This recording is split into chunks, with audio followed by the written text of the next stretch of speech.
Hello दोस्तों, आज है 9 जुलाई 2025 दिन बुधवार का, हिंदी तिथि आषाढ़ शुक्ल चतुर्दशी। और आइए बात करते हैं आज के मुख्य समाचार, बड़ी खबरें, देश और दुनिया का ताजा अपडेट लेकर हाजिर हो गए हैं। आज का ये वीडियो भी बहुत ही ज्यादा स्पेशल होने वाला है। और आज का ये वीडियो दोस्तों वास्तव में बहुत ही स्पेशल है, क्योंकि अलग अलग राज्यों से सरकारों की ओर से बहुत ही महत्वपूर्ण और काम के अपडेट आए हैं। ताजा खबरें जानेंगे, वीडियो को आप पूरा ध्यान से आखिर तक जरूर देखते रहिएगा। आम जनता से जुड़े कई महत्वपूर्ण फैसले जानने वाले हैं। आज भारत बंद को लेकर भी अपडेट जानेंगे, साथ ही सरकारी कर्मचारियों के लिए, किसान भाइयों के लिए, युवाओं के लिए, पढ़ने वाले बच्चों के लिए, माताओं और बहनों के लिए काफी सारे अपडेट हैं। बिना टाइम विलंब के शुरुआत करते हैं आज की पहली बड़ी खबर। सबसे पहले आपको भारत बंद से जुड़े महत्वपूर्ण अपडेट बताते हैं। जैसा कि आपको मालूम होगा, 9 जुलाई यानी बुधवार को भारत बंद बुलाया गया है। अभी भारत बंद किसने बुलाया है, क्या खुला रहेगा, क्या बंद रहेगा, इसको लेकर भी अपडेट आपको बताते हैं। बुधवार यानी 9 जुलाई को बैंकिंग, डाक सेवाएं, खनन, निर्माण और परिवहन जैसे सरकारी क्षेत्रों के 25 करोड़ से अधिक कर्मचारी राष्ट्रव्यापी आम हड़ताल पर जाएंगे। कर्मचारियों ने भारत बंद का आह्वान किया है। भारत बंद से आज देश में सार्वजनिक सेवाओं में बड़े व्यवधान की उम्मीद है और कामकाज सहित लोगों के आवागमन और बैंकिंग कार्यों पर भी बड़ा असर देखने को मिल सकता है। दरअसल आज का जो ये भारत बंद है, हड़ताल है, वो देश के 10 केंद्रीय ट्रेड यूनियनों के एक संयुक्त मंच ने बुलाया है, जिसमें संबंधित श्रमिक और किसान संगठनों के साथ केंद्र सरकार की मजदूर विरोधी संगठन, किसान विरोधी और कॉरपोरेट समर्थक संगठनों ने सरकार की नीतियों के प्रति अपनी अस्वीकृति दर्ज करने के लिए आज 9 जुलाई को भारत बंद का आह्वान किया है। इन यूनियनों के आरोप है कि सरकार आर्थिक और श्रम सुधारों को आगे बढ़ा रही है, जो श्रमिकों के अधिकारों को कमजोर करते हैं, सामूहिक सौदेबाजी को दबाते हैं और नौकरी की स्थितियों को खराब करते हैं। और ये सब व्यापार करने में आसानी के नाम पर किया जा रहा है। भारत बंद बुलाने की वजह श्रम नीतियां जो मजदूर सुरक्षा को नुकसान पहुंचाती हैं। आज भारत बंद में कई संगठन शामिल हैं और आज के इस भारत बंद से पूरे भारत में नागरिक सेवाएं बाधित रहने की उम्मीद है। बैंकिंग और बीमा सेवाएं प्रभावित होंगी, डाक संचालन भी बाधित रह सकता है, कोयला खनन और औद्योगिक उत्पादन भी बंद रहेगा, राज्य द्वारा संचालित सार्वजनिक परिवहन की सेवाएं बाधित रहेंगी, सरकारी कार्यालय और सार्वजनिक क्षेत्र की इकाइयां प्रभावित होंगी। ग्रामीण क्षेत्रों में किसानों के नेतृत्व में रैलियां आयोजित होगी, जिनका ग्रामीण क्षेत्रों की सेवाओं पर भी असर पड़ेगा। यानी कुल मिलाकर बैंक, बीमा, डाक, कोयला खनन, हाईवे निर्माण और कई राज्यों में सरकारी परिवहन जैसी महत्वपूर्ण सेवाएं आज 9 जुलाई को प्रभावित हो सकती हैं। और ऐसा सब इसलिए हो रहा है क्योंकि आज भारत बंद है और ये भारत बंद 10 केंद्रीय ट्रेड यूनियन और उनके सहयोगी संगठनों ने बुलाया है। उन्होंने कहा कि देश भर में 25 करोड़ से ज्यादा कर्मचारी हड़ताल पर रहेंगे। ट्रेड यूनियन से निजीकरण और 4 नए लेबर कोड के विरोध में। स्कूल और कॉलेजों के बारे में स्थितियां फिलहाल साफ नहीं है कि वे पूरी तरह बंद रहेंगे। परिवहन सेवाओं के प्रभावित होने की वजह से आने जाने में दिक्कतें हो सकती हैं। यूनियनों ने कहा कि हड़ताल शांतिपूर्ण होगी और इसका मकसद सरकार का ध्यान मजदूरों, किसानों की समस्याओं की ओर खींचना है। हालांकि इतने बड़े पैमाने की हड़ताल से कुछ जगहों पर तनाव या असुविधाओं की स्थितियां भी बन सकती हैं और इस देशव्यापी हड़ताल से देश के कई क्षेत्रों पर असर देखने को मिल सकता है। 9 जुलाई को शैक्षणिक संस्थानों को बंद करने के बारे में फिलहाल कोई सरकारी अधिसूचना जारी नहीं हुई है और ऐसे में स्कूल, कॉलेज और निजी कार्यालय खुले रहने की उम्मीद है। लेकिन यातायात अवरोध और स्थानीय विरोध प्रदर्शनों के कारण व्यवधान की संभावना से इंकार नहीं किया जा सकता है। इसलिए अभिभावकों और छात्रों को यह सलाह दी गई है कि वे स्कूल संचालन के बारे में ताजा जानकारी के लिए अपने स्थानीय स्कूल प्रशासन या जिला प्राधिकारियों के संपर्क में रहें। चलिए आगे बढ़ते हैं। बड़ी खबर, प्रधानमंत्री नरेंद्र मोदी को ब्राजील का सर्वोच्च सम्मान national order of southern cross मिला है और यह सम्मान ब्राजील की सरकार द्वारा उन व्यक्तियों को दिया जाता है जिन्होंने दो देशों के बीच द्विपक्षीय संबंधों को मजबूत करने में महत्वपूर्ण भूमिका निभाई हो। मई 2014 में प्रधानमंत्री पद संभालने के बाद से पीएम मोदी को किसी विदेशी सरकार की तरफ से दिया गया ये 26वां अंतर्राष्ट्रीय सम्मान है। पीएम मोदी को ब्राजील का सर्वोच्च सम्मान मिला है। पीएम मोदी ने कहा कि 5 साल में आपसी ट्रेड 1,70,000 करोड़ करने का टारगेट है। चले बड़ी खबर, पुलवामा अटैक के लिए विस्फोटक अमेजन से खरीदा गया। FATF की रिपोर्ट सामने आई है। 2019 के पुलवामा आतंकी हमले में इस्तेमाल हुआ विस्फोटक ई-कॉमर्स वेबसाइट अमेजन से खरीदा गया था। दुनिया भर में आतंकी फंडिंग पर नजर रखने वाली संस्था फाइनेंशियल एक्शन टास्क फोर्स यानी FATF ने अपनी रिपोर्ट में यह दावा किया है हमलावरों को online money transfer platform PayPal के जरिए पैसे दिए गए थे। वहीं FATF की रिपोर्ट में यह भी कहा गया कि आतंकी जो है वो फंडिंग के तरीके बदल रहे हैं। डिजिटल माध्यमों जैसे online payment, gaming platform, social media और ई-कॉमर्स साइट का इस्तेमाल कर रहे हैं और इसलिए FATF ने दुनिया भर की सरकारों और डिजिटल कंपनियों को भी अभी चेतावनी दी है कि वे इन प्लेटफॉर्म के दुरुपयोग को रोकने के लिए ठोस उपाय करें।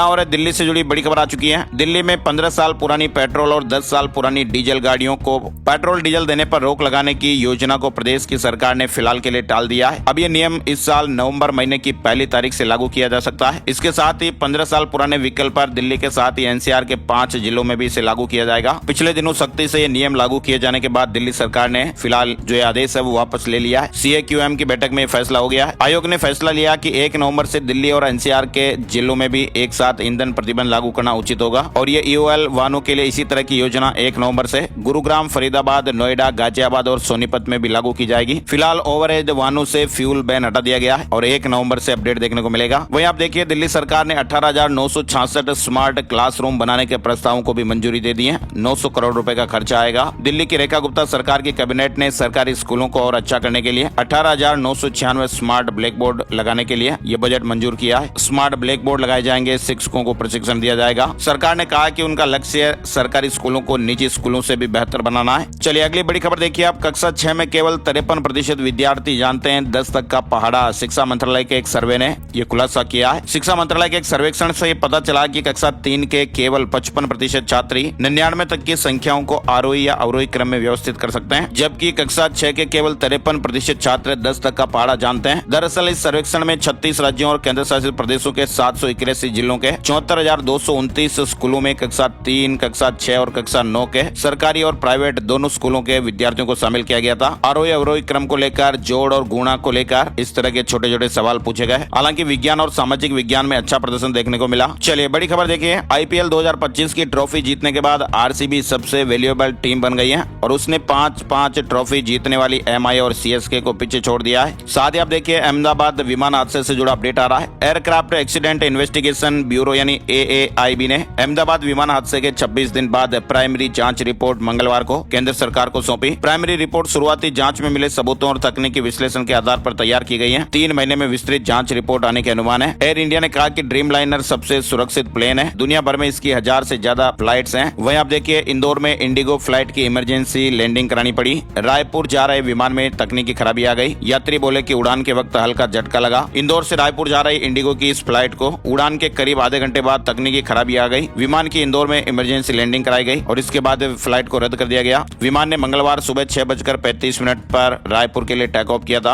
अब इंटरनेट के बिना भी मैसेज भेज पाएंगे। जैक डॉर्सी ने यह नया messaging app bit chat launch किया है और यह अभी सिर्फ आईफोन वालों के लिए अवेलेबल है। ट्विटर के को फाउंडर जैक डॉर्सी ने एक नया messaging app bit chat launch कर दिया है और यह ऐप इंटरनेट कनेक्शन के बिना भी काम करता है, यानी यूजर इस ऐप के जरिए एक दूसरे को इंटरनेट के बिना भी मैसेज भेज सकेंगे। ये privacy focused messaging app peer to peer technique पर बेस्ड है और इसके लिए किसी भी सेंट्रलाइज्ड सर्वर या फोन नेटवर्क की जरूरत नहीं होती है। फिलहाल ये ऐप अभी सिर्फ आईफोन यूजर्स के लिए टेस्ट फ्लाइट प्लेटफॉर्म पर अवेलेबल है। ब्लूटूथ नेटवर्क पर यह बिट चैट काम करता है। साथ ही आप देखिए पीएम मोदी और आरएसएस का कार्टून बनाने वाले को जमानत नहीं। हाई कोर्ट ने यह मना की अभिव्यक्ति की स्वतंत्रता की सीमा लांघने का मामला है। कस्टोडियल पूछताछ जरूरी है। प्रधानमंत्री नरेंद्र मोदी और राष्ट्रीय स्वयंसेवक संघ आरएसएस का विवादित कार्टून बनाने वाले हेमंत मालवीय की अग्रिम जमानत याचिका हाईकोर्ट ने मंगलवार को निरस्त कर दी। घरेलू वेज थाली जून में 8% सस्ती हुई है। आलू, प्याज, टमाटर के दामों में कमी आई, इसका ये असर रहा। नॉन वेज थाली की कीमत में भी 6% की गिरावट दर्ज हुई है। इटली में प्लेन के इंजन में फंसने से एक व्यक्ति की जान चली गई। रनवे पर वो दौड़ रहा था और इंजन ने खींच लिया। यानी इटली के एक एयरपोर्ट पर मंगलवार को रनवे पर विमान के इंजन में फंस जाने से एक व्यक्ति की जान चली गई। स्थानीय मीडिया रिपोर्ट्सों के अनुसार वो व्यक्ति रनवे पर दौड़ रहा था और A319 विमान के रास्ते में आ गया। विमान के इंजन ने उसे खींच लिया। हालांकि घटना के बाद एयरपोर्ट पर सभी उड़ानें रोक दी गई और मामले की जांच हो रही है। डोनाल्ड ट्रंप ने 14 देशों पर टैरिफ लगा दिया है। भारत फिलहाल शामिल नहीं है। जापान, साउथ कोरिया पर 25%, म्यांमार पर 40% टैरिफ लगाया गया है, जो 1 अगस्त से लागू भी हो जाएगा। वहीं अमेरिकी राष्ट्रपति डोनाल्ड ट्रंप ने ब्रिक्स देशों पर 10% टैरिफ लगाने की चेतावनी दी है। उन्होंने कहा कि इस बारे में भी बहुत जल्द फैसला हो जाएगा। ब्रिक्स में Brazil, Russia, India, China, South Africa, सऊदी अरब, मिस्र, ईरान, इथियोपिया, संयुक्त अरब अमीरात और इंडोनेशिया देश शामिल हैं। व्हाइट हाउस में मीडिया से बात करते हुए डोनाल्ड ट्रंप ने कहा कि ब्रिक्स में शामिल इन देशों को भी जल्दी 10% का शुल्क देना होगा। अमेरिका के बांग्लादेश पर 35% टैरिफ का भारत को फायदा। कपड़ा कंपनियों को अमेरिका में हिस्सेदारी बढ़ाने का मौका मिलेगा। शेयर 8% तक चढ़ गए। वहीं देखिए आप, इजरायल ने ट्रंप को नोबेल के लिए नॉमिनेट किया है। नेतन्याहू ने कहा कि आप इसके हकदार हैं। पाकिस्तान पहले नॉमिनेट कर चुका है। अमेरिका यूक्रेन को हथियार देगा। डिफेंस मिसाइलें भी शामिल हैं। डोनाल्ड ट्रंप ने कहा कि रूस से जंग में उसे खुद को बचाना होगा। साथ ही आप देखिए रिटेल निवेशकों के शेयर बाजार में 1 लाख करोड़ रुपए से भी ज्यादा डूब गए। डेरिवेटिव्स सेगमेंट में 10 में से 9 ट्रेडर घाटे में रहे। सेबी ने यह नई रिपोर्ट जारी की है। जो लोग शेयर मार्केट में निवेश करते हैं, पैसा कमाने के सपने देखते हैं, उनके लिए तो ये बहुत बड़ा अपडेट आप देख सकते हैं। रिटेल निवेशकों को वित्त वर्ष 2025 में शेयर मार्केट के डेरिवेटिव्स सेगमेंट में 1 लाख करोड़ रुपए से ज्यादा का नुकसान हुआ है और इस सेगमेंट में करीब 91% इंडिविजुअल ट्रेडर्स घाटे में रहे हैं। ये पिछले साल के मुकाबले 41% ज्यादा है। सेबी ने एक स्टडी जारी की है। क्विक मनी के कारण लोग अट्रैक्ट हो रहे हैं और एक ही दिन में पैसा दोगुना तिगुना भी हो सकता है, इसलिए F&O में ट्रेडिंग के आंकड़े बढ़ रहे हैं। सोशल मीडिया इन्फ्लुएंसर्स अपनी इनकम दिखाकर लोगों को F&O की ओर अट्रैक्ट कर रहे हैं और इंटरनेट की गांव-गांव तक पहुंच होने से लोगों को अब शेयर बाजार जैसे निवेशों के बारे में भी जानकारियां मिल रही हैं। सेबी निवेशकों को जागरूक करने और नियमों को और सख्त करने की कोशिश कर रहा है। सेबी ने नवंबर 2024 से कुछ नियम भी कड़े कर दिए हैं, सख्त कर दिए हैं, जैसे वीकली एक्सपायरी कम करना, लॉट साइज बढ़ाना और ट्रेडिंग मार्जिन बढ़ाना। साथ ही वो बड़े प्लेयर्स की निगरानी भी बढ़ा रहा है। डेरिवेटिव से ट्रेडिंग तो बहुत ही रिस्की है। डेरिवेटिव से ट्रेडिंग मतलब फ्यूचर एंड ऑप्शन जैसे जटिल प्रोडक्ट में पैसा लगाते हैं। ये स्टॉक मार्केट में बहुत ही हाई रिस्क वाला गेम है और ये आम लोगों के लिए आसान नहीं है। ज्यादातर लोग इसमें पैसा गवा देते हैं। चलिए बड़ी खबर देखिए, श्रीखंड को छड़ी यात्रा रवाना। एसडीएम ने हरी झंडी दिखाई। देश भर के साधु संत पहुंचे। 10 जुलाई से भोलेनाथ के दर्शन कर सकेंगे श्रद्धालु। हिमाचल प्रदेश में श्रीखंड यात्रा से पहले माता अंबिका और दत्तात्रेय स्वामी की छड़ी यात्रा को हरी झंडी दिखाकर श्रीखंड के लिए रवाना किया गया। जनगणना पहली बार डिजिटल प्लेटफॉर्म से होगी। नतीजे 9 महीने में संभव। विशेष पोर्टल शुरू होगा। लोग खुद ही डेटा भर पाएंगे। देश में 2027 में होने वाली 16वीं जनगणना ऑनलाइन होने वाली है। जनगणना महापंजीयक कार्यालय के अनुसार जातीय गिनती और जनगणना पहली बार डिजिटल प्लेटफॉर्म से होगी और इसके लिए एक विशेष वेबसाइट शुरू होगी और इस पर नागरिक खुद ही अपनी जानकारियां भर पाएंगे। जैसा कि आपको मालूम ही है, जनगणना इस बार 2 फेज में होगी। पहला फेज 1 अक्टूबर 2026 से और दूसरा फेज 1 मार्च 2027 से। चलिए बड़ी खबर देखिए, अमरनाथ यात्रा 2025 को लेकर भी लोगों में जबरदस्त उत्साह दिख रहा है। भक्त पूरे श्रद्धा और उल्लास के साथ बाबा बर्फानी के दर्शन के लिए जा रहे हैं। पिछले 6 दिनों में 1 लाख से अधिक तीर्थ यात्रियों ने दर्शन किए हैं। अमरनाथ यात्रा पहलगाम और बालटाल दोनों मार्गों पर सुचारू रूप से जारी है और आने वाले दिनों में और अधिक श्रद्धालुओं के आने की उम्मीद जताई जा रही है। बड़ी खबर गुजरात से आ रही है। एशियाटिक लोयंस के लिए फेमस गुजरात के गिर फॉरेस्ट से ये रोचक नजारा सामने आया है। सासन से विसावदर जाने वाले जंगल के रास्ते पर 12 शेरों का झुंड टहलता हुआ नजर आया। इधर आप देखिए मध्य प्रदेश से खबर। पन्ना टाइगर रिजर्व की नामचीन हथिनी वत्सला मंगलवार को नहीं रही। वत्सला की उम्र 100 साल से अधिक थी और वो लंबे समय से बीमार चल रही थी। पन्ना टाइगर रिजर्व में 100 साल से अधिक उम्र में दुनिया की सबसे उम्रदराज हथिनी वत्सला ने अंतिम सांस ली। चलिए बड़ी खबर दिल्ली से देखिए आप। दिल्ली में भी शुरू हुई Amazon now service. Match 10 minute में डिलीवर करता है ग्रोसरी।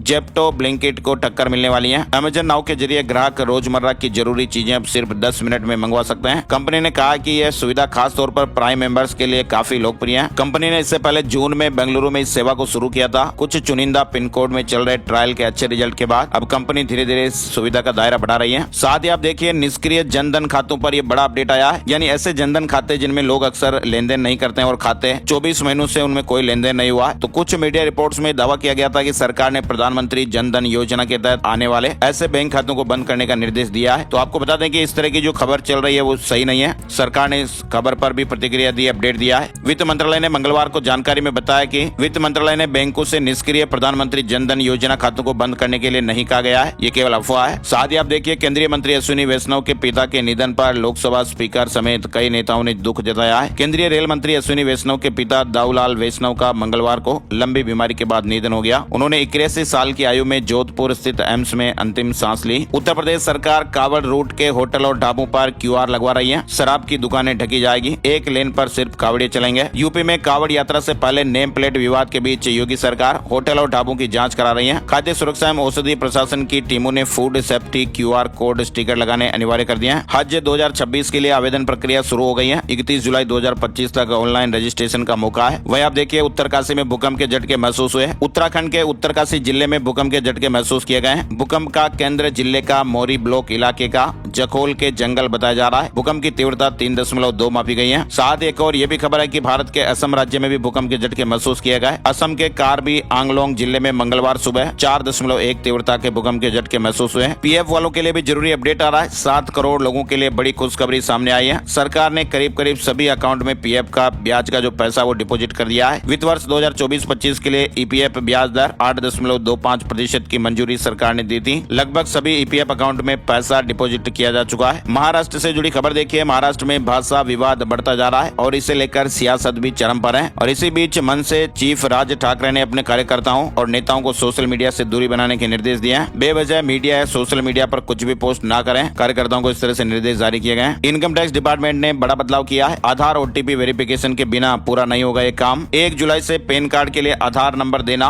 और उसका OTP से वेरिफिकेशन कराना अनिवार्य कर दिया गया है। CBDT के नए नियम के मुताबिक अब वही पैन आवेदन मान्य होगा, जिसमें आधार नंबर सही से दर्ज और ऑनलाइन वेरीफाइड होगा। यानी अब पैन कार्ड के लिए आधार भी अनिवार्य है। चलिए आगे बढ़ते हैं। बड़ी खबर देखिए, राम भक्तों के लिए 25 जुलाई से श्री रामायण यात्रा आज। भारतीय रेलवे श्रद्धालुओं के लिए एक बार फिर श्री रामायण यात्रा शुरू करने जा रहा है। ये धार्मिक यात्रा 17 दिनों की होगी। 17 दिनों की यात्रा में अयोध्या से लेकर रामेश्वरम तक 30 से ज्यादा पवित्र स्थलों के दर्शन किए जा सकेंगे और इस यात्रा के दौरान श्रद्धालु धार्मिक पर्यटन के साथ साथ लग्जरी यात्रा का भी लुत्फ उठा पाएंगे। यात्रा की शुरुआत दिल्ली से होगी और रामेश्वरम से होते हुए ये सफर दिल्ली में आकर खत्म होगा। IRCTC 25 जुलाई को भारत गौरव डिलक्स AC टूरिस्ट ट्रेन के जरिए श्री रामायण यात्रा शुरू करने जा रहा है और IRCTC की ये 5वीं रामायण यात्रा होगी। मिनिस्ट्री ऑफ रेलवेज के ट्विटर अकाउंट पर इसकी और जानकारी आपको डिटेल से बताई गई है। चलिए, ग्रेटर नोएडा में एक 4 मंजिला निर्माणाधीन मकान ढह गया। बारिश में नींव में पानी भरने से मकान ढहा, ऐसी खबरें आ रही हैं। मजदूर और मालिक का परिवार फिलहाल सुरक्षित है। 4 मंजिला मकान था जो निर्माण कार्य चल रहा था, प्लास्टर का काम चल रहा था। सौभाग्य से घटना के समय मकान में कोई नहीं था। निर्माण कार्य बंद होने के कारण सभी मजदूर भी वहां से जा चुके थे, इसलिए एक बड़ी जनहानि होने से बच गई। चलिए अगली बड़ी खबर देखिए, 70 से ज्यादा देशों के नागरिक अब बिना वीजा चीन जा सकेंगे। पर्यटन को बढ़ावा देने की तैयारियां। चीन की सरकार ने अपने देश में पर्यटन को बढ़ावा देने के लिए 70 से ज्यादा देशों के नागरिकों को बिना वीजा चीन में एंट्री देने का ऐलान किया है। देश भर में डिजिटल अरेस्ट करने वाली एक फ्रॉड गैंग गिरफ्तार हुई है। फर्जी CBI अफसर और अदालत दिखाकर डराते थे। इनके अकाउंट में करोड़ों रुपए का ट्रांजैक्शन भी मिला है। डिजिटल अरेस्ट का डर दिखाकर फ्रॉड करने वाली गैंग का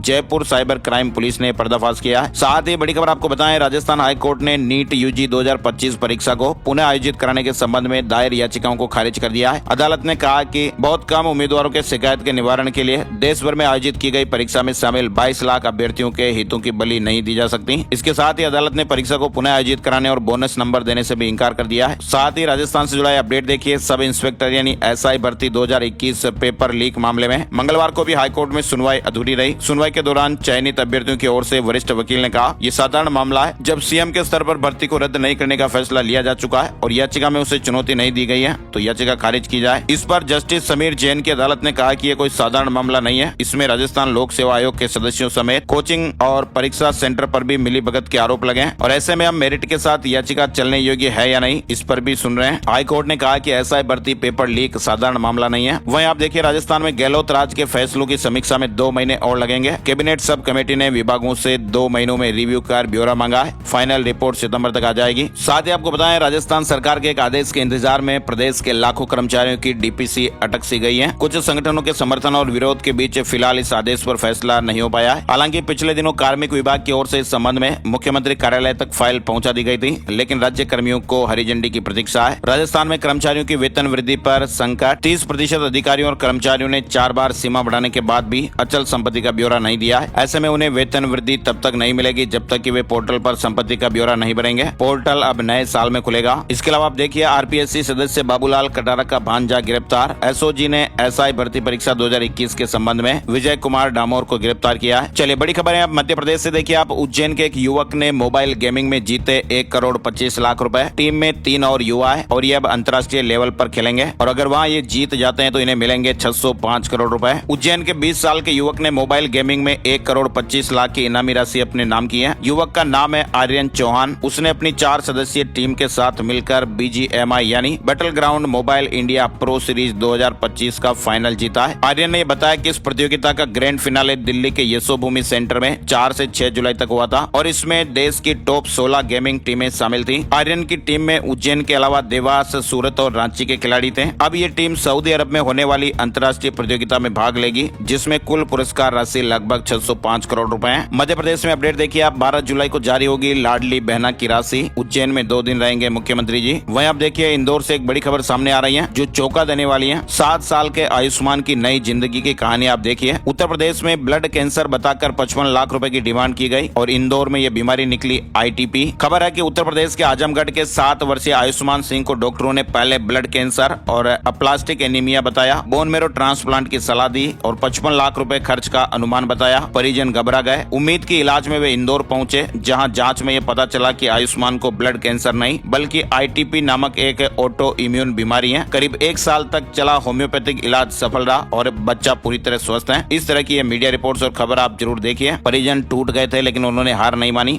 और बड़ी खबर देखिए आप, मध्य प्रदेश से सरकारी स्कूलों में शैक्षिक ओलंपियाड के लिए रजिस्ट्रेशन शुरू हो गए। कक्षा 2 से 3 के बच्चों में प्रतिस्पर्धा के लिए ललक बढ़ाने का प्रयास। सरकारी स्कूलों में पढ़ने वाले नन्हे ज्ञानवीरों को भी इस बार शैक्षिक ओलंपियाड में भाग लेने का मौका दिया जा रहा है। 30 जुलाई तक ऑनलाइन रजिस्ट्रेशन करना है। डेंगू से डॉक्टर की मौत के बाद हाईकोर्ट सख्त हो गया। जबलपुर में जनहित याचिका पर सुनवाई, सरकार से रिपोर्ट मांगी गई है। दरअसल कुछ दिन पहले जबलपुर के senior radiologist doctor Gopal Paul की डेंगू से मौत हो गई थी। मध्य प्रदेश में माखनलाल यूनिवर्सिटी में अब साइबर और AI की पढ़ाई भी होगी। कथावाचक पंडित धीरेन्द्र कृष्ण शास्त्री ने अपने अनुयायियों से बागेश्वर धाम नहीं आने को कहा है। उन्होंने कहा कि गुरु पूर्णिमा पर सभी भक्त घर पर रहकर ही पूजा करें। दरअसल आपको बता दें, छतरपुर के गड़ा गांव स्थित बागेश्वर धाम में सोमवार मंगलवार की दरमियानी रात में करीब 3 बजे एक ढाबे की दीवार ढह गई और मलबे में दबने से उत्तर प्रदेश निवासी एक महिला की जान चली गई। 12 इस मामले में घायल हो गए। इससे पहले 3 जुलाई को बागेश्वर धाम परिसर में एक टेंट गिर गया था। लोहे का एंगल सिर में लगने से एक श्रद्धालु की जान चली गई थी और वहाँ भगदड़ में भी 8 लोग घायल हुए थे।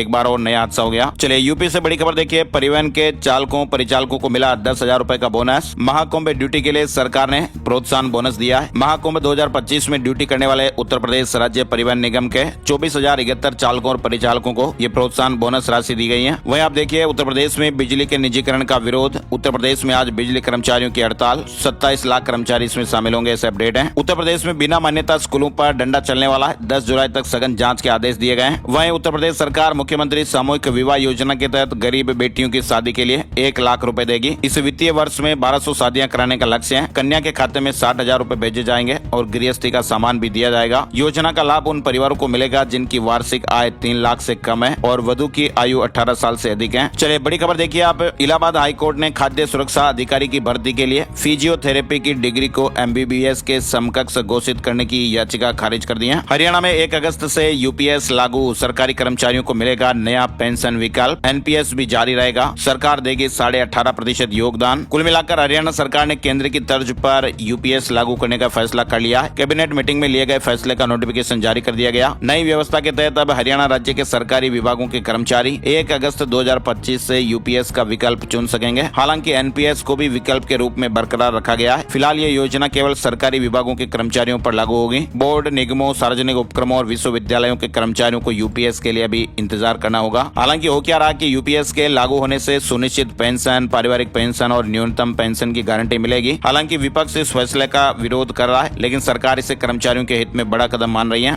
वहीं देखिए आप, हरियाणा में CET एग्जाम की डेट शीट की घोषणा हो गई है। 2 दिन में 4 शिफ्टों में एग्जाम होंगे। 13.5 लाख युवा पेपर देंगे। हरियाणा में 6 लाख परिवार अचानक BPL कैटेगरी से बाहर। सरकार ने तर्क दिया कि इन परिवारों की सालाना आय 1,80,000 रुपए से ज्यादा हो गई है और इनके पास महंगी गाड़ियां भी हैं। पंजाब के सभी लोगों को 10 लाख तक फ्री इलाज। मुख्यमंत्री सेहत बीमा योजना लॉन्च हो गई है। पंजाब के मुख्यमंत्री भगवंत मान और आम आदमी पार्टी के सुप्रीमो अरविंद केजरीवाल ने मंगलवार को चंडीगढ़ में मुख्यमंत्री सेहत बीमा योजना लॉन्च कर दी है। इस योजना के तहत पंजाब के हर व्यक्ति के सेहत कार्ड बनाए जाएंगे। सेहत कार्ड से उन्हें 10 लाख रुपए तक का फ्री इलाज मिलेगा। 2 अक्टूबर से कार्ड बनने शुरू हो जाएंगे। चंडीगढ़ के सरकारी स्कूलों में टीचर्स की यूनिफॉर्म तय हो गई है। 20 जुलाई से ये लागू हो जाएगी। चंडीगढ़ PU में एग्जाम फीस 5% तक बढ़ गई है। सभी कोर्सों की नई लिस्ट जारी हो गई है। खालिस्तान समर्थक अमृतपाल की पार्टी लड़ेगी तरन तारन उपचुनाव। बिहार में सरकारी नौकरी में डोमिसाइल पॉलिसी लागू। सिर्फ राज्य की महिलाओं को 35% आरक्षण मिलेगा। पहले दूसरे राज्य की महिलाओं को भी मिलता था। और तो और आप देखिए, बिहार में सरकारी कर्मचारियों के सैलरी अकाउंट पर 1.5 करोड़ का बीमा। बिहार में 6.5 लाख स्थायी संविदा कर्मचारी। 9 बैंकों से वित्त विभाग ने करार किया है। यानी बिहार सरकार ने अपने 6.5 लाख अफसरों और कर्मचारियों के परिवारों को बड़ी राहत दी है। कर्मचारियों का बीमा उनके सैलरी अकाउंट पर बिना किसी प्रीमियम के होगा और उन्हें दुर्घटना बीमा का लाभ मिलेगा। ये बीमा 1 करोड़ रुपए से लेकर 1 करोड़ 60 लाख रुपए तक का होगा। हादसे में जान चले जाने पर यह राशि उनके परिवार को मिलेगी। ये बीमा कवर स्थायी और संविदा कर्मचारी दोनों तरह के कर्मचारियों को मिलेगा। हालांकि स्थायी और संविदा राशि के कवर राशि में अंतर होगा। बिहार में मतदाता सूची के विशेष पुनरीक्षण के तहत एक व्यापक अभियान चला जा रहा है, जिसकी निगरानी भारत निर्वाचन आयोग द्वारा की जा रही है। घर घर जाकर 97% फॉर्म वितरित किए गए। वहीं देखिए आप, बिहार में युवाओं को सशक्त बनाने के लिए बिहार युवा आयोग बनेगा। नीतीश सरकार ने यह बड़ा फैसला लिया है। मंगलवार को कैबिनेट की बैठक हुई है। इसमें कुल 43 प्रस्तावों को स्वीकृति दी गई। बिहार में जमीन के छोटे टुकड़े पर भी फैक्ट्री बनाना आसान होगा। सेटबैक नियमों में छूट। बिहार सरकार ने औद्योगिक गतिविधियों को बढ़ावा देने के लिए बिल्डिंग बायलॉज 2025 में संशोधन किया है। साथ ही आप देखिए, बिहार में पेंशन योजना के तहत 400 रुपए की जगह 1100 रुपए की बढ़ी हुई राशि मिलेगी। बुजुर्गों, दिव्यांगजनों और विधवा महिलाओं को इसका सीधा फायदा मिलेगा। 400 रुपए से बढ़ाकर पेंशन 1100 रुपए कर दी गई है। वहीं बिहार सरकार ने दिव्यांगजनों को सशक्त बनाने के लिए संबल योजना के तहत आर्थिक सहायता देने का फैसला किया है। BPSC परीक्षा पास करने पर 50,000 और UPSC परीक्षा पास करने पर 1 लाख रुपए मिलेंगे। बिहार में नीतीश कैबिनेट ने नवीन एवं नवीकरणीय ऊर्जा नीति 2025 को भी मंजूरी दे दी है। अक्षय ऊर्जा को बढ़ावा मिलेगा।